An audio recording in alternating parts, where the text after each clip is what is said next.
Well, good morning, good afternoon, good evening, whatever the case may be. This is Marty Grunder with a weekly great idea. Hey, today I want to talk to you about the power of specificity in your compliments. You know, we're all running real fast right now in the 100 Days of Heck, which goes up to about July 4th.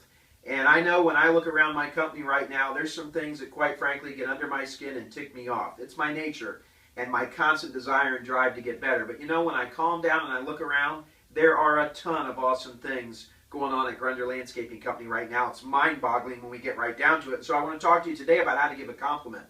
I think the worst thing you can do is to go to one of your guys or gals that's working so hard on the crew and tell them, Vince, you did a good job. Vince goes home, talks to his wife, Betsy, and says, hey, Marty said I did a good job. Really? Well, what'd you do? I'm not really sure. He just said I did a good job. Well, that's nice. Yeah, it's pretty nice. You know, he's a nice guy. He told me I did a good job. Let's look at this another way. If I go to Vince and I said, Vince, come here for a second. I said, I got to tell you, I just left the Johnson residence, and that job was perfect. I could tell you pulled the truck forward and you swept up the mulch. I could tell that you guys took great pains not to run the wheelbarrows all over that front yard and have stripes. You actually pulled the truck up the driveway and ran down to do that, to do the lines that way, and they weren't all over the front lawn. All the edges were perfect. Every single thing was taken care of. I know because when we started the job and I walked around, there were cobwebs at the front door. Those were gone.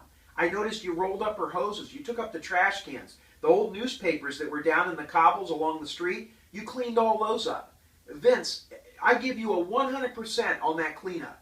Go home today and tell your wife how awesome I said you are as a landscape team leader doing a cleanup for us. Thanks a lot. Have a great day. So now Vince goes home and talks to Betsy, or Betty, whatever his wife's name is, and he says, hey, guess what? Marty said I did a great job today. Really? What did he say he did? He said he's never seen a cleanup like that. He said he gave me 100. He said he realized I did the cobwebs by the front door. I picked up the papers. I took up the trash cans. I swept up the mulch. You know, he's a really nice guy. Wow, that sounds awesome. I mean, he must have taken an interest in it, Vince, if he told you all those things. You see the difference? So when we compliment, let's be careful not just to say you did a good job. Let's put some specificity to that. Let's give them a reason to remember in detail what you told them you liked that they did. Because you know what's going to happen next time they're on the job site? They're going to remember all those details that you mentioned, and it's going to make a difference in all your jobs to come. I hope I've helped you in a small way today. I wish you the best of luck, and we'll talk to you next week. Thank you.